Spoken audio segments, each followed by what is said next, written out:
Hello, my name is Brant Knudsen, and I've created this slide to describe the educational technology and process required to build an online training workshop. The deliverable, student-produced presentations. Typically, the infrastructure is provided by a training organization, such as a university or an NGO. It starts by selecting and purchasing a domain name. That name is then pointed at a WordPress website that you build to describe the project and the intended workshop. Next, you email the website name to contacts such as teachers, individual students, perhaps an entire university. Next, the students use the website contact form to sign up for the workshop.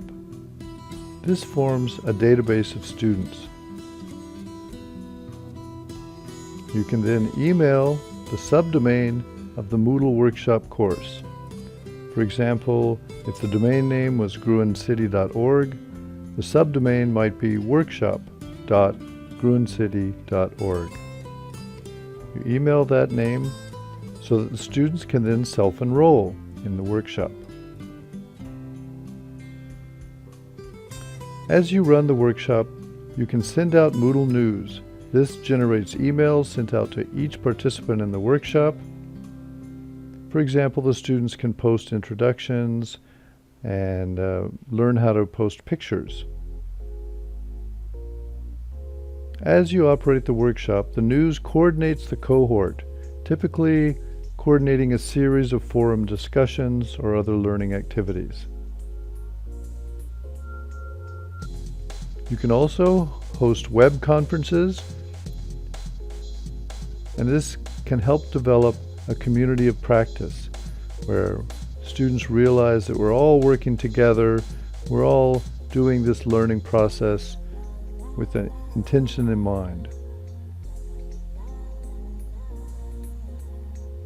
The Moodle groups that are formed can then form WhatsApp groups, typically by posting a link in a forum that helps all the students in that group join a WhatsApp group.